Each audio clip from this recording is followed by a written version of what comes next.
अस्सलामुअलैकुम गाइस, मैं वेलकम करता हूं आपको अपने YouTube channel creative PS skills में। गाइस, आज हम पढ़ेंगे फोटोशॉप के अंदर फ्री ट्रांसफॉर्म और ट्रांसफॉर्म। ये एडिट मेन्यू के ऑप्शन हैं। तो चलते हैं फोटोशॉप पे। एडिट मेन्यू में पर्सपेक्टिव वार्प ऑप्शन से अगला ऑप्शन है फ्री ट्रांसफॉर्म। इसकी शॉर्ट कमांड Ctrl+T है। यहाँ से क्लिक करें तो इस तरह से इमेज के साइड में इस तरह का लाइन आ जाती हैं। यहाँ से ओके करते हैं। इसी तरह अगर कीबोर्ड से Ctrl+T प्रेस करें तब भी ये ट्रांसफॉर्म टूल आ जाता है। ये इसके एंकर पॉइंट है। यहाँ पे अगर माउस का कर्सर लेके जाएं तो ये डबल एरो बन जाता है। माउस से क्लिक करें और इस तरह से किसी ऑब्जेक्ट को हम ट्रांसफॉर्म कर सकते हैं, छोटा बड़ा कर सकते हैं, यानी साइज रिसाइज कर सकते हैं। इस तरह से कुछ भी कर सकते हैं। उसके बाद यहाँ ऊपर ये यस का बटन है, इसके ऊपर क्लिक करेंगे तो ये ट्रांसफॉर्म टूल हट जाएगा। यानी ट्रांसफॉर्म टूल किसी ऑब्जेक्ट को साइज रिसाइज करने या छोटा बड़ा करने के लिए यूज होता है। फ्री ट्रांसफॉर्म ऑप्शन से अगला ऑप्शन है ट्रांसफॉर्म। अगर हम माउस का कर्सर ट्रांसफॉर्म के ऊपर लेके जाते हैं तो एक और ड्रॉप डाउन मेन्यू ओपन होता है। इसमें पहला ऑप्शन है अगेन, Shift+Ctrl+T।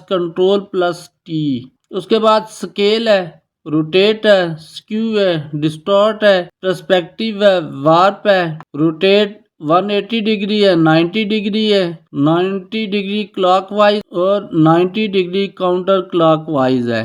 फ्लिप हॉरिजॉन्टल है, फ्लिप वर्टिकल है। ट्रांसफॉर्म अगेन पे अगर हम क्लिक करते हैं तो ये जो हम पहले से ट्रांसफॉर्म किए होते हैं उस ऑप्शन को दोबारा अप्लाई करता है। हम फिर से करते हैं तो ये बार बार ये अप्लाई होता जाएगा। Ctrl+Z करते हैं।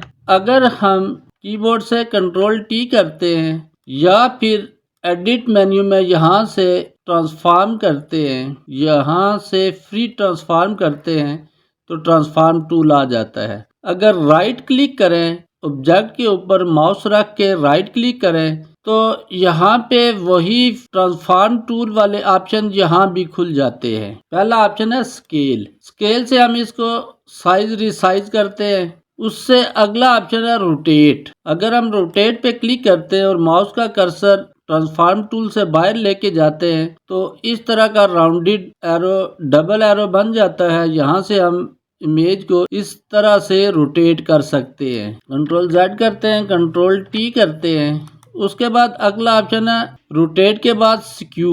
स्क्यू से हम किसी इमेज को इस तरह से स्क्यू कर सकते हैं। इस तरह से हम किसी इमेज को स्क्यू कर सकते हैं। Ctrl+Z करते हैं, उसके बाद Ctrl+T करते हैं, फिर राइट क्लिक करते हैं। स्क्यू से अगला ऑप्शन है डिस्टॉर्ट। तो डिस्टॉर्ट से हम किसी एक कॉर्नर को इस तरह से इधर उधर कर सकते हैं।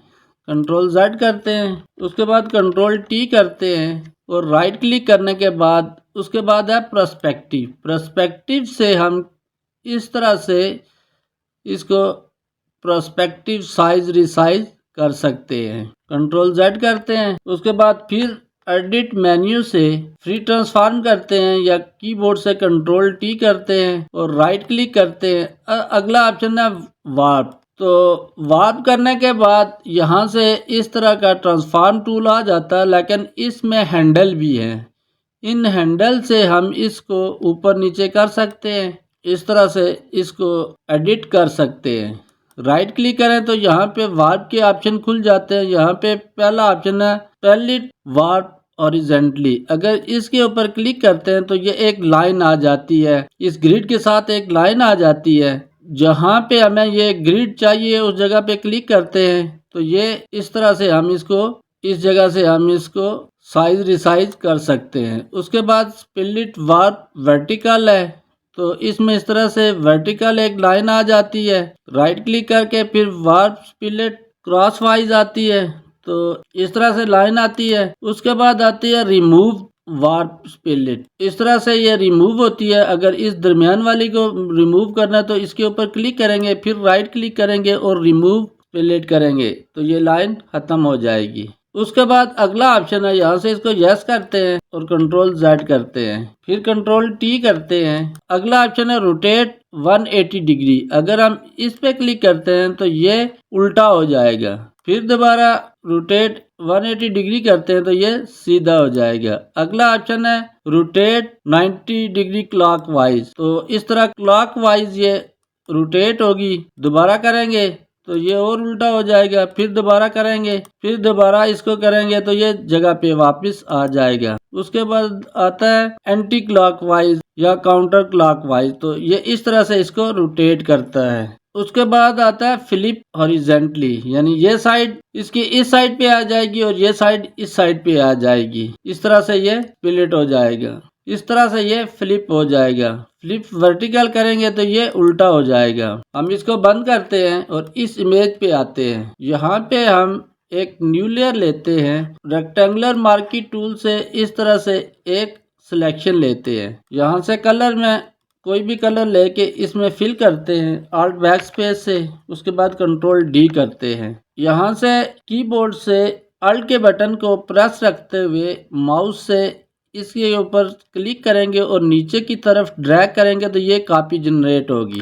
ये कॉपी जनरेट करते हैं। कीबोर्ड से कंट्रोल के बटन को प्रेस रखते हुए इस रेक्टेंगल की लेयर के आइकन के ऊपर क्लिक करेंगे, कंट्रोल प्लस क्लिक करेंगे तो ये सिलेक्ट हो जाएगा। अब यहाँ से इसका कलर चेंज करते हैं, कोई और कलर देते हैं और ओके करते हैं। ऑल्ट बैक स्पेस से कलर फिल करते हैं और कंट्रोल D करते हैं। उसके बाद कीबोर्ड से ऑल्ट के बटन को प्रेस रखते हुए नीचे वाले बॉक्स के ऊपर क्लिक करेंगे और आगे की तरफ ड्रैग करेंगे तो ये एक और बॉक्स जनरेट होगा। कीबोर्ड से कंट्रोल के बटन को प्रेस रखते हुए लेयर के पैनल में लेयर के आइकन के ऊपर क्लिक करेंगे तो ये सिलेक्ट हो जाएगा। उसके बाद यहाँ बैकग्राउंड कलर से कोई और कलर देते हैं। उसके बाद ओके करते हैं। ऑल्ट बैक स्पेस से इसमें कलर फिल करते हैं। कंट्रोल D से डीसेलेक्ट करते हैं। अब हम सबसे ऊपर वाले रेक्टेंगल पे आते हैं। उसके बाद इसको कंट्रोल T करते हैं या एडिट मेन्यू से फ्री ट्रांसफॉर्म करते हैं।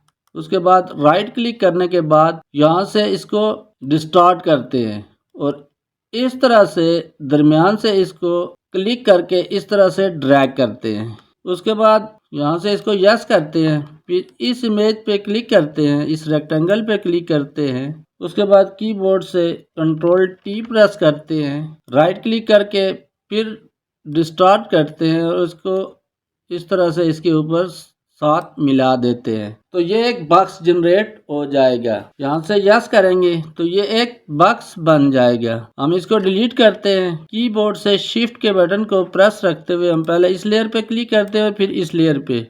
उसके बाद कीबोर्ड से डिलीट करते हैं तो ये डिलीट हो जाएगा। अब हम एक न्यू लेयर बनाते हैं। यहाँ से एक रेक्टेंगल बनाते हैं, रेक्टेंगल सिलेक्शन बनाते हैं। यहाँ से इसमें यही कलर फिल कर देते हैं। ऑल्ट बैक स्पेस से कंट्रोल D करते हैं और उसके बाद कीबोर्ड से ऑल्ट के बटन को प्रेस रखते हुए यहाँ से मूव टूल लेके कीबोर्ड से ऑल्ट के बटन को प्रेस रखते हुए इसके ऊपर क्लिक करेंगे माउस से और इस साइड पे ड्रैग करेंगे तो ये कॉपी जनरेट करेगा। यहाँ तक इसकी कॉपी जनरेट करते हैं। उसके बाद इसको कंट्रोल T करते हैं और इसको छोटा कर देते हैं, इतना छोटा कर देते हैं। उसके बाद यहाँ से इसको यस करते हैं। कीबोर्ड से कंट्रोल के बटन को प्रेस रखते हुए यहाँ लेयर के पैनल में इस लेयर के आइकॉन पे क्लिक करेंगे तो ये सिलेक्शन बन जाएगी। उसके बाद यहाँ से कलर चेंज करते हैं और ये वाला कलर ले लेते हैं। ऑल्ट बैक स्पेस से इसमें कलर फिल करते हैं, कंट्रोल D से डीसेलेक्ट करते हैं। कंट्रोल T से ट्रांसफॉर्म टूल एक्टिव करते हैं, राइट क्लिक करते हैं या फिर एडिट मेन्यू में ट्रांसफॉर्म टूल से यहाँ से पर्सपेक्टिव को एक्टिव करते हैं और इस तरह से इसको